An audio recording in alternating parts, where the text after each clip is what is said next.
to this computer. Think about the child in the classroom who no one quite noticed.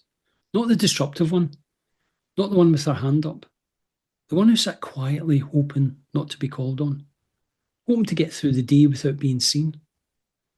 Now imagine that child grows up, walks into a classroom of her own and makes a decision that no child in her care will ever feel what she felt. That's 30 years of teaching, that's 2 books, that's a third on the way, and that's today's conversation. Welcome to Let's Talk About Confidence. I'm John M. Walsh. This podcast exists because confidence is the one capability that determines whether you'll attempt what matters most and whether you'll persist when it gets hard.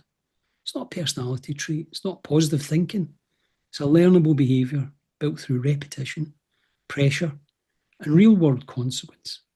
Today's guest has spent 30 years watching that behaviour develop in children, classrooms, and in herself. Through hard things, through starting over, through deciding again and again that the story isn't finished. My guest today is Bridget Gendler. Bridget's an educator and author based in California with over 30 years in the classroom. She's written 2 children's books, Hold Your Head Up and Walk with Grace, and You Have a Story to Tell.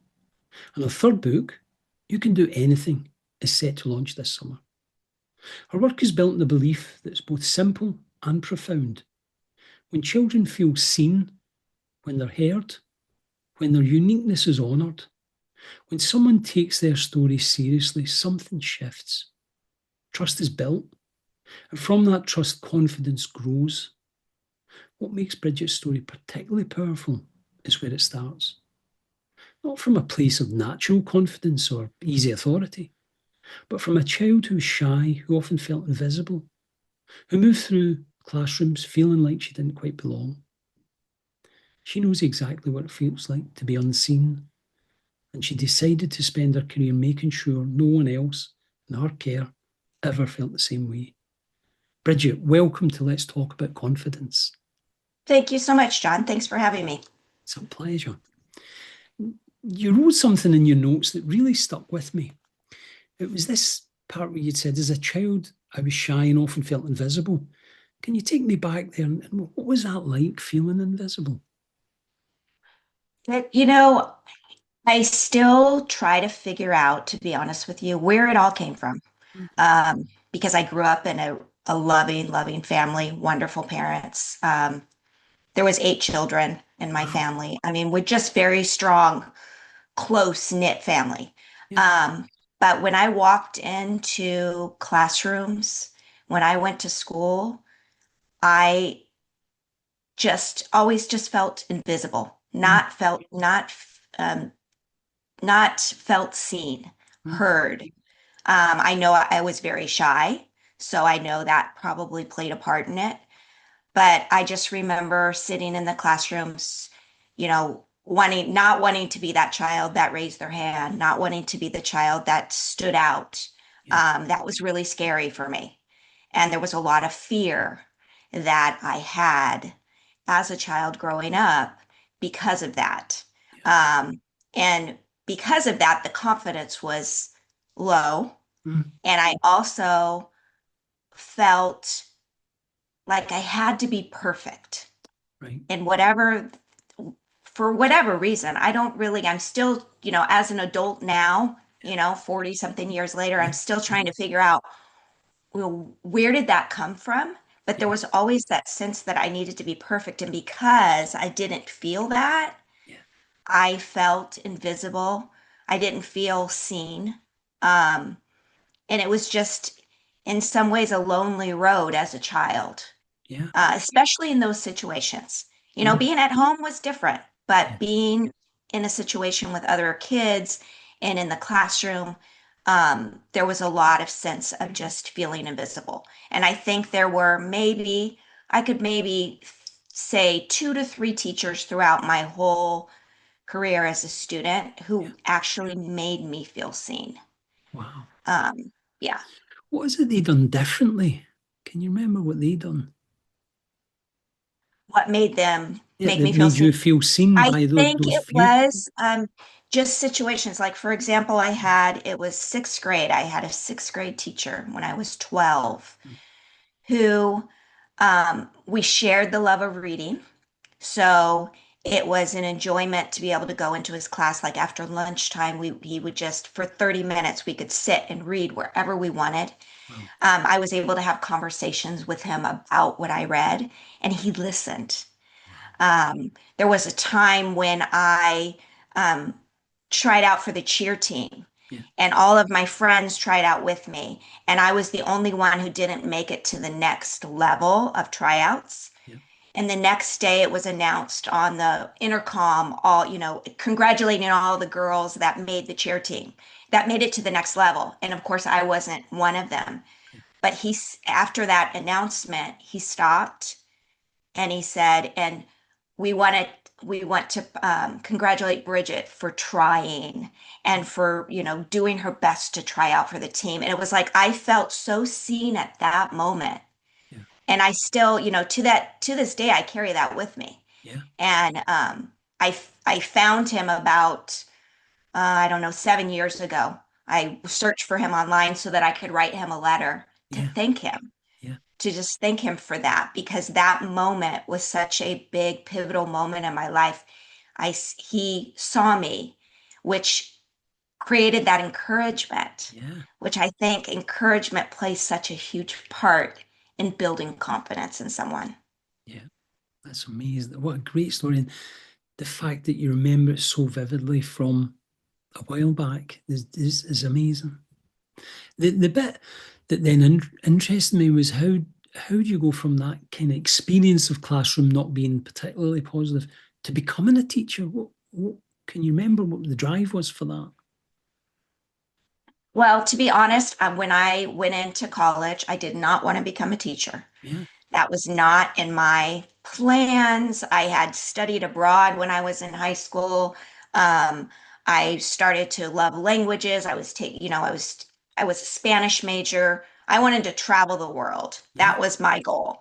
But then my last year in college, I started working with children.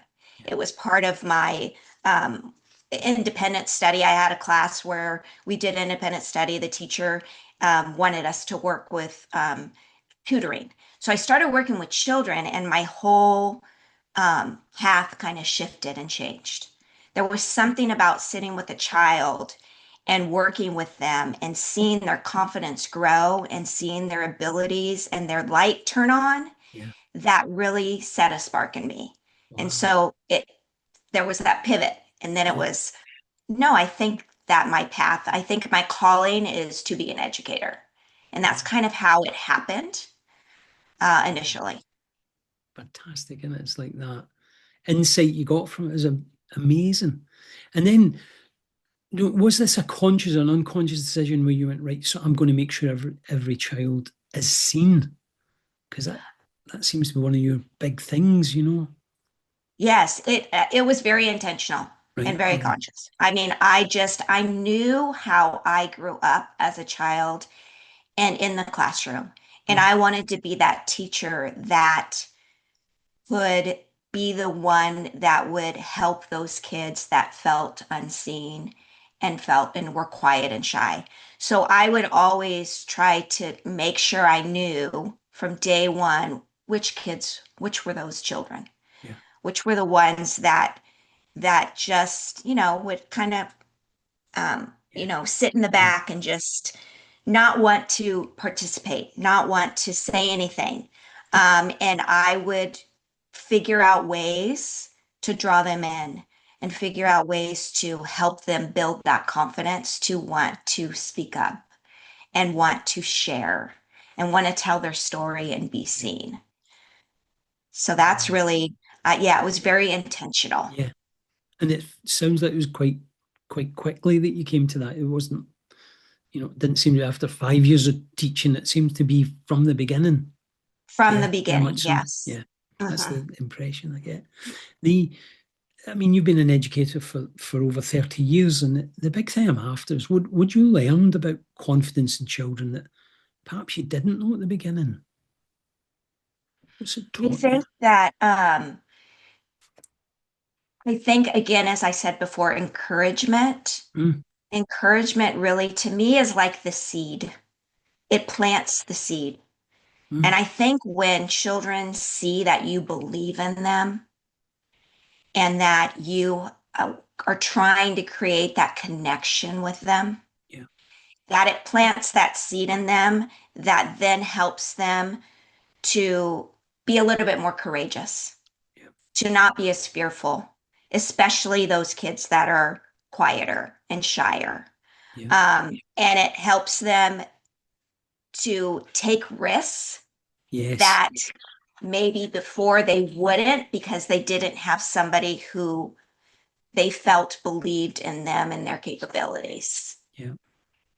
Yeah. That's we talk about this same idea on the podcast about being able to take small steps. So to some folks it'll be a risk, but it'll be a small step on the journey to a larger thing. Say they want to learn to, I don't know, play the guitar. The first step is perhaps finding out what needs to happen to learn the guitar. Not committing. It's not like I don't know. You've probably seen this in other children where want to learn the guitar and 3 seconds later they bought a guitar, they bought a thing, then they give it up 6 weeks later, or whatever. But it's that just taking the first step, which I really. But how do you, or how did you practically make that happen in the classroom where you start to get people to feel they've been seen? What is it you do to make that happen? If you don't mind sharing that, that could be your Yes. I secret mean, they sauce, you just, know? I really work hard on trying Mm, to build connections and yeah, relationships with kids. yeah, So I try to be intentional and find ways to connect, mm, whether that's, listening to what they tell me mm, and then building upon that. So if that child shares with me, yesterday I went to soccer practice or yeah, I went and, played or went to dance class, yeah, then I try to build on that experience. So the next time I talk to them, I might ask them a little bit more about that. Or yeah, if they tell me, "Oh, this weekend I'm going to my cousin's house," yeah, they have a birthday party. Then on Monday, I try to be yeah, intentional with, "Well, how was it? How was the yeah, party?" yeah, So building those connections, because I believe building the relationship, more of the connection, yeah, builds that trust. yeah, And when you build that trust with them, then they're more open to want to share within the yes, class. yeah, Another thing I do is I never force them to share. yeah, So it's you can share, you can pass if we're sharing, if we're doing, because I do what's called morning meetings. So we yeah, get together in the morning and we all sit together and we talk about different things. It could be courage or gratitude or different topics throughout yeah, the week. And I ask them to share. But I always tell them if you don't want to share, you can pass. yeah, So I allow them that opportunity, which when I allow them that opportunity, and then I'm in the same time making those connections with them. yeah, Later on, you see them, those particular kids want to start to share because yeah, they feel comfortable yeah, and they feel like it's okay to take the risk.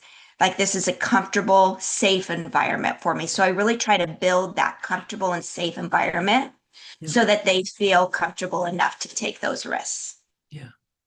I love it. It's so simple what you said. 'Cause it's part of me, you think like, how do you make that happen? Like it's magic. But what you do is I guess you are applying, if I'm honest, it is you're applying a practical magic every day by looking at them, listening to them, finding out what's important to them, and asking them about it. That is so simple, yet I guess a lot of people don't do it, do they? Yeah, I think that, I mean, I think sometimes teaching is such a demanding job, and Mm, there's so many things that we are expected to do. And of course, yeah, you know, we need to move kids through curriculum and growth and progress that sometimes um, we feel that demand of that sometimes it's hard to Yeah. take the time to make the connections Yeah. because there's so many other things we need to do. That really puts it in Yeah. perspective, Bridget. That's a great way of explaining because because the way you explained it earlier, it sounds like so simple that everybody should be doing it. But now you've explained that there's other pressures on people, and we won't always get the chance to do it. Right. But did you find that did was it just the children that you felt that needed to be seen more, or was it across the classroom? How did you? Because I think yes, I think mm, it's all children. I got you. mean, Yeah, even I've always been intentional for those children because I yeah, was that child. yeah, But definitely the children that obviously participate more, they yeah, still need those connections. They still yeah, need those relationships. The children that tend to be more challenging, also, we need to build those relationships. And I think that even for the kids that are more challenging, yeah, sometimes that's even a harder challenge for me as an educator, but it's something I have to do. And those really, sometimes those children end up to be the ones that really make the biggest impact on me, wow, the ones that are the most challenging, because you're able to, if you make those connections and you're intentional with it, yeah, you build those relationships and you see a change. yeah, And that's what's wonderful. You see the change in the yeah. children. That makes Because sense. there's always some reason why that behavior or that challenge is happening. And sometimes you need to figure out what that is. Is that where? Because I was fascinated by the you'd put this belief that children, when they share their stories, that trust is built, confidence grows.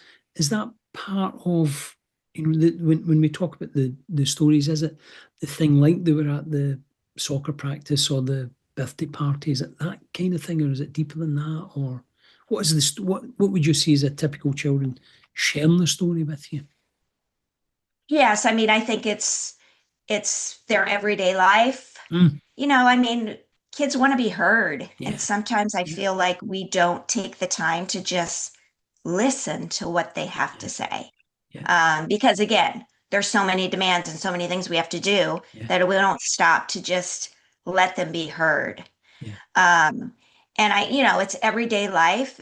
yeah, And it could go deeper than that. It really just depends on the child and it depends on the relationship that you have and also with the parents, yeah, building those relationships with parents as well. yeah, And, something I also try to do is I ask the parents at the beginning of the year, what is a way that I can connect with your child? yeah. Tell me some things about your child that I don't know that will help me make those connections. Wow, And I think that stems from my son, who's now almost 22. wow, He was like me. He was very, very shy. And he struggled sometimes in class to to be able to, I think, have the ability to be seen. Sometimes he didn't feel that. yeah, And it wasn't until he was in high school in ninth grade, his English teacher. I went to back to school night, and the English teacher had a form for us to fill out, and she said, "Tell me about your child. wow, Tell me some things I don't know so that I can connect with them." So I said, "Well, he loves baseball. yeah, He's a huge sports fan. And if you ask him any questions about sports, you will connect with him." yeah, And she took that and she did it because he would come home and he would say, "Mom, my English teacher is my favorite teacher. Today we talked about this and we talked about that." And it was for the first time he felt so seen. yeah, And I thought it made me feel sad because yeah, it took that many years for my child to feel seen by somebody. yeah, And so, even though that was halfway through my career, and I had already, done a lot of work to be yeah, intentional and build relationships, that kind of shifted for me as well. yeah, And it made me look at it different. And I even shared that with the staff at my school. because I had created a survey and I had asked, for parents, asking them about things about their children. And my principal had asked me to share it with the staff. Yeah. And I shared it and I shared that story with them. And they all, that it shifted for them as Yeah. well. It's They were like, like, wow, yeah. it took that long for Yeah. a child to be seen. And, we don't want that. We No. want them to be able to be seen, from day one in the classroom. Yeah. So I think that just from a personal experience and from my own son, and as a parent, you want the best for your children and you want Yeah. them to Yeah. be able to go to Totally. school and feel safe and feel seen. Yeah. And for it to have taken that long, um, it just it changed me as an educator as well. And even like I said, even though I've been doing it, Yeah. it changed the way I started to do that as well and be even more intentional. It's super powerful. The story about your son as well just kind of brings it home to that personal level. It's fantastic. Now your book is called "You Have a Story to Tell," and I kind of I'm getting the reason behind it. I thought, instead of being called "I have something to say" or "I have a talent" or whatever, it's "You Have a Story to Tell." What was the thinking behind the book? Yes, so let me just show you the book Oh, because I just have to show it oh, because my fantastic! illustrator, Zoe Ranucci, That is brilliant. fabulous, That is wonderful really good. illustrator. That's lovely. Um, Is the this book, is this go one ahead. that's out in July-ish? No, this one Is is this out this is out currently. now, so Yes, we can get this yes, down. At the end, I'll make sure that we put the links into the description so folks can find you. That, yes, yeah, definitely. no problem. It is, it was something I wrote Mm, years ago, mm, years ago.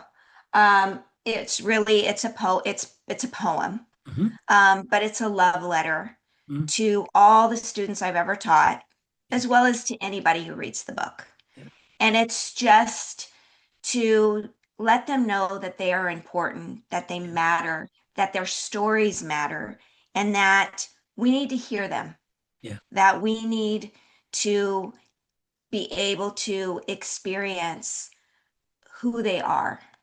And it's meant to encourage them mm, to share who they are in their uniqueness, that we're all different, we're yeah, all unique, and we all have something special and valuable within ourselves mm, that we need to share with the world.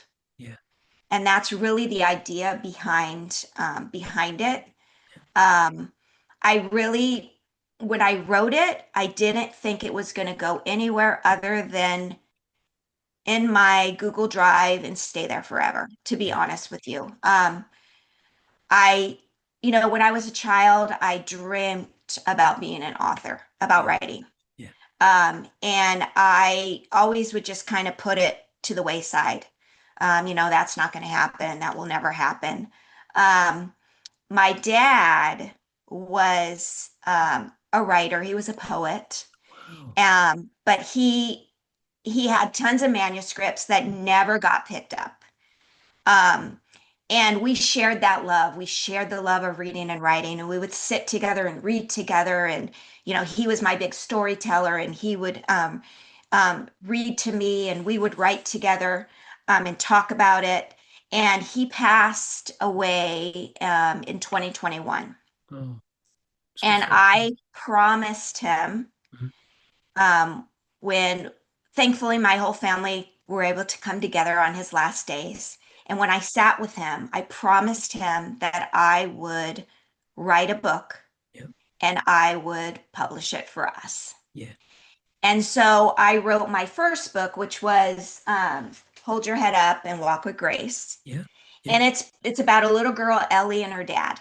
yeah, And it's a book about encouragement.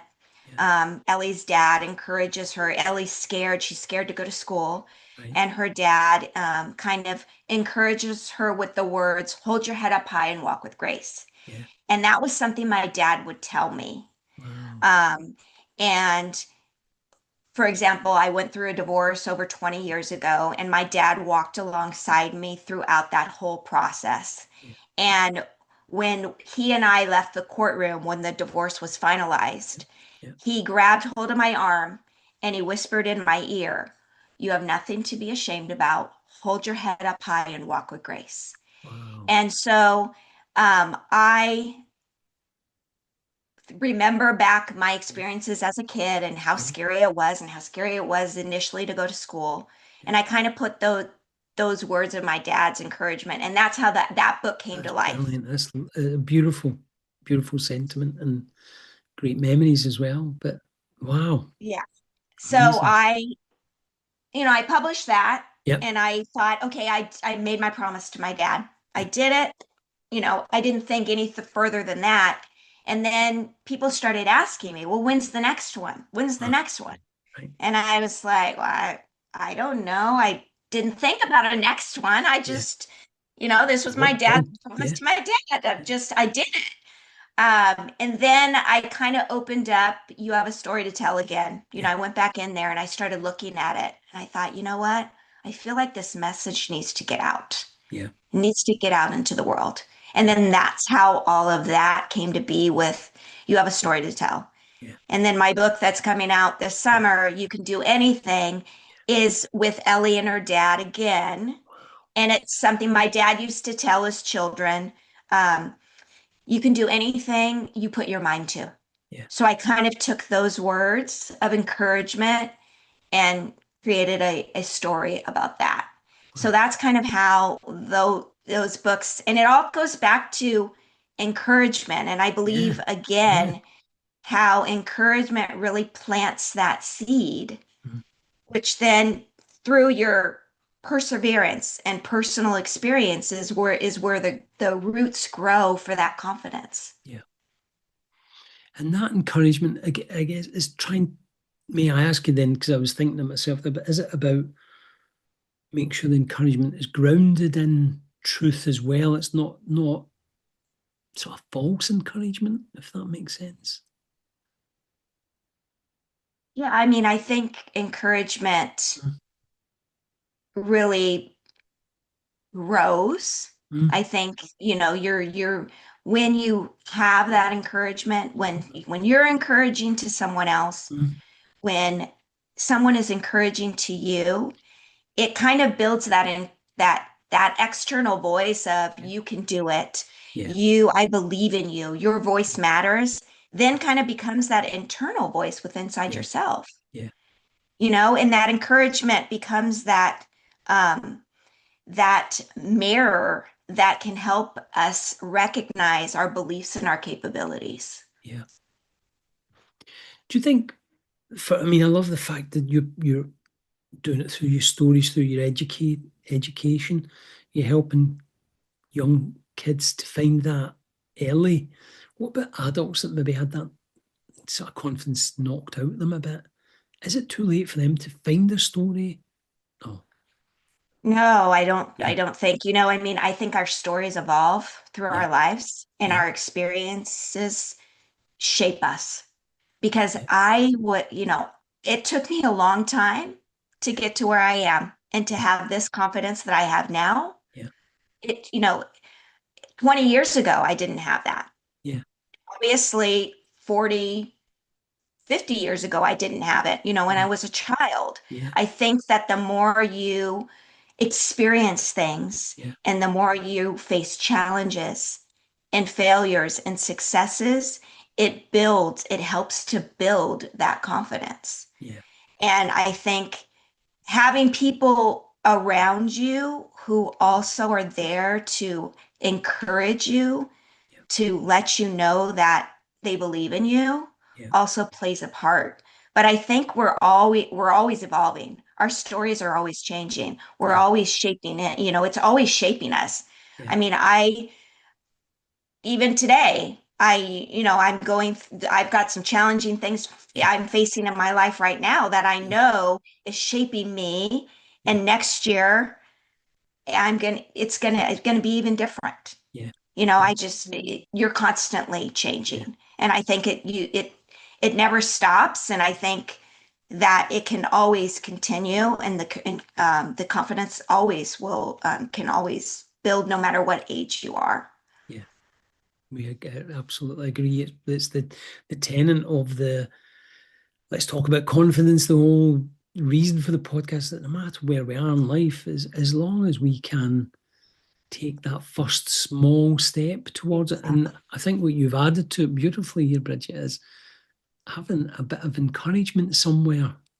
Sometimes we Right, might have to encourage ourselves, but if we've right. got people around us, it's funny, one of the recent episodes is about when we sometimes outgrow people. People, when we start to develop our confidence, people see it as a threat. And it's Uh-huh. how to deal with that. So I'm with you. I love it. It's that idea of the more encouragement we can get. And the way you've described it is the seeds, which I think is beautiful. Really, really well done. I mean, you mentioned a wee bit there, so we're always going through things. And it was this, you've mentioned there have been several challenging moments you've had throughout your life, but they've helped to build your confidence. And it's some, personal ones, business ones, etc.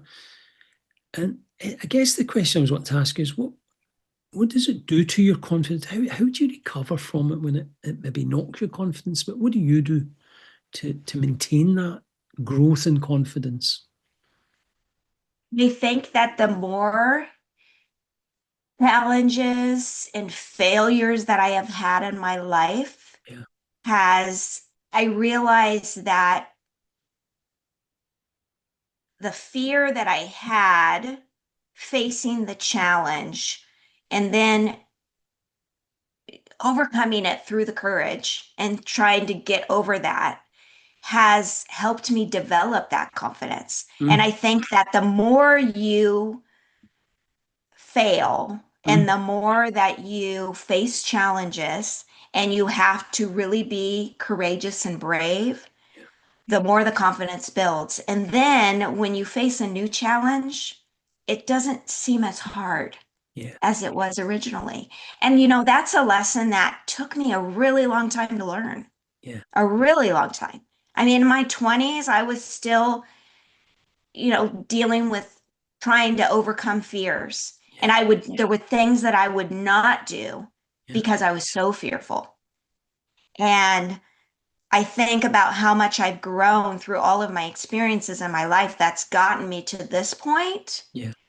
that the more you have those experiences, the more that you gain the confidence to then face the next challenge that you might have in your life. Yeah. And I think it's the bit you've put beautifully there is that you have got to have those experiences. You've got to have those challenges. We've got to, I think often I've seen in a lot of the people I've worked with in a business context has been they get afraid to take that challenge. So they can comfortably avoid it because they're doing okay over there. And it's what I love in what you just said, that it's the challenges that make us confident. Yet it's almost upside down. It's like, well, I'm not confident. I don't want to take on the challenge. Yet it's the very act of taking on the challenge that makes you confident. Right. Yeah, Yeah. which And is it's great. stepping into the uncomfortable, Yeah, right? yeah, Because you yeah, got to step into the uncomfortable to yeah. get to the other You side. gotta do it. And I wish that that had been something that I had known years ago, even as a child. And Yeah, that's something I try to teach my students, yeah, that yes, this is scary, but in order to get to the other side yeah, and have yeah, that big smile at the end, like yeah, I did it, yeah, you've got to be brave yeah, to do it, yeah. you know, and and that took years for me Yeah. to understand But and to really grasp onto, to want to, get to this point in my life. yeah, but I like that, and it is a recognition, and I feel the same way. It's taken me years to get to the level of confidence I've got, and it's still, still areas that you got to grow it and things like that. But part of the message we're trying to help people with is that you take the small step, you take the next small step, etc., etc., and before you know it, you have got the big smile because you've done it. But it takes time, and Mm, often we want things instantly. I want to be confident tomorrow. right, And I remember some of the episodes I've been talking about, that might take you 18 months to get to that. And as I'm saying it, I'm thinking, my gosh, some of the listeners won't want to hear that it's going to take 18 months. In some cases, what you just said is great because you said, it took me 20 years to get there.